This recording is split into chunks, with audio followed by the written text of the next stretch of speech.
Good morning বন্ধুরা, নতুন একটা দিন, নতুন একটা যাত্রা। হাজারো সমস্যার সম্মুখীন হতে হবে আমাকে। এক গাদা পার্সেল পড়ে আছে অফিসে, তো ফটাফট অফিসে গিয়ে পার্সেল ওয়েবডি করে দেখা হবে। অফিসে আসার পর সমস্ত পার্সেল আমি গুছিয়ে নিয়েছি, আমার মতো করে সাজিয়ে নিয়েছি রোড ওয়াইজ। তো আজকে আমার টোটাল শিপমেন্ট হয়ে গেল 116 পিস। আর পিক আপ যেগুলো আছে সেগুলো সব পরে দেবে। তো আমি এখন পার্সেল নিয়ে বেরিয়ে পড়লাম। আমার গ্রামের লোকেশন যেহেতু, তো গ্রামের দিকে আমি বেরিয়ে পড়লাম। এত সব পার্সেল নিয়ে নিয়েছি, জানি না সমস্ত লোকেশনে পৌঁছাতে পারবো কিনা। তবে ওয়েদার যদি সাথ দেয় তাহলে সমস্ত পার্সেল আমি তো ডেলিভার করে দেবো, আর ওয়েদার না সাথ দিলে তবুও কষ্ট করে করতে হবে। মোটামুটি 60টা পার্সেল ডেলিভার হয়ে গেছে আমার, আর 56টা পার্সেল পড়ে আছে। আর কিছুক্ষণের মধ্যে বৃষ্টি নেমে গেল, আর এই বৃষ্টির মধ্যে আমাকে ভিজে ভিজে কাজ করতে হচ্ছে। যদি কাজ না করি তাহলে আমি কিন্তু ফেঁসে যাব পুরোপুরি। কিছুক্ষণ পর তো দেখতেছি আরও জোরে বৃষ্টি শুরু হয়ে গেছে। আর এখানে একটু আমি দাঁড়ালাম, কারণ আমার ব্যাগগুলো ঠিকঠাক করে নিতে হলো আমাকে, না ছাড়া সম্পূর্ণ পার্সেল ভিজে যাবে। আর ভিজে গেলে তো আমাকে লসটি দিতে হবে, তখন ডেবিট চলে আসবে আমার অ্যাকাউন্টে। তো সেই কারণে সমস্ত পার্সেল আমি সেভ করে নিলাম, আর ব্যাগটা তো গাড়ির উপর রেখে দিলাম। বৃষ্টির মধ্যে দাঁড়িয়ে এখন আমি একটু রেনকোটটা ঠিকঠাক করে নেবো, কারণ রেনকোটের ভেতরেও জল চলে গেছে। আর এই বর্ষাকালে ডেলিভারি কাজ করতে খুবই সমস্যা হয় বন্ধুরা, কারণ তার মধ্যে আজকে আমি 116 পিস শিপমেন্ট নিয়ে আসছি। যদি তাড়াতাড়ি কাজ কমপ্লিট না করি তাহলে আমি নিজে ফেঁসে যাব।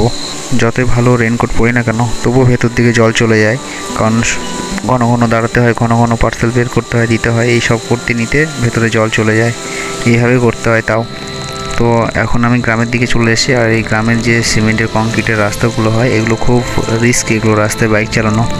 এই কংক্রিটের রাস্তাগুলোতে আমি অনেকবার বাইক করে স্লিপ করেছি, বাইকে করে পড়ে গেছি অনেকবার, অনেক কিছু ভেঙেও গেছে আমার বাইকের। এমনকি আমার পার্সেলও অনেক ড্যামেজ হয়েছে এই বৃষ্টির সময়, বর্ষাকালে।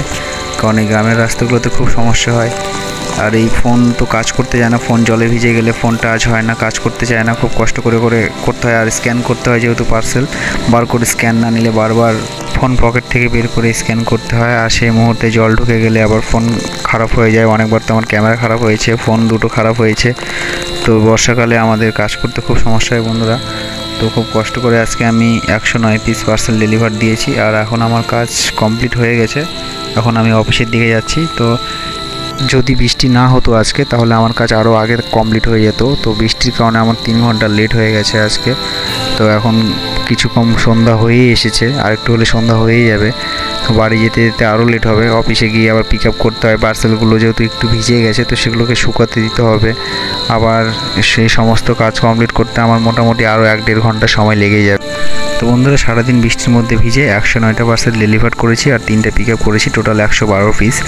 তো সমস্ত মিলিয়ে আমার ইনকাম হয়ে যাচ্ছে আজকে 1400 কত টাকা মতো সামথিং হবে। তো যাই হোক, তো যত টাকা ইনকাম করি না কেন, যে পরিশ্রমটা করেছি, এই পরিশ্রমের কাছে এই ইনকামটা আমার কিছুই মনে হচ্ছে না।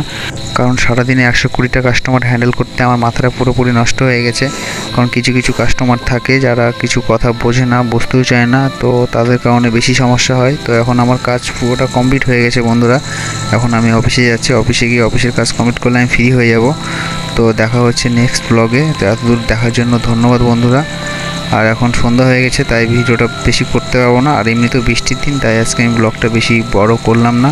এতদূর দেখার জন্য থ্যাংক ইউ। দেখা হবে পরবর্তী ব্লগে।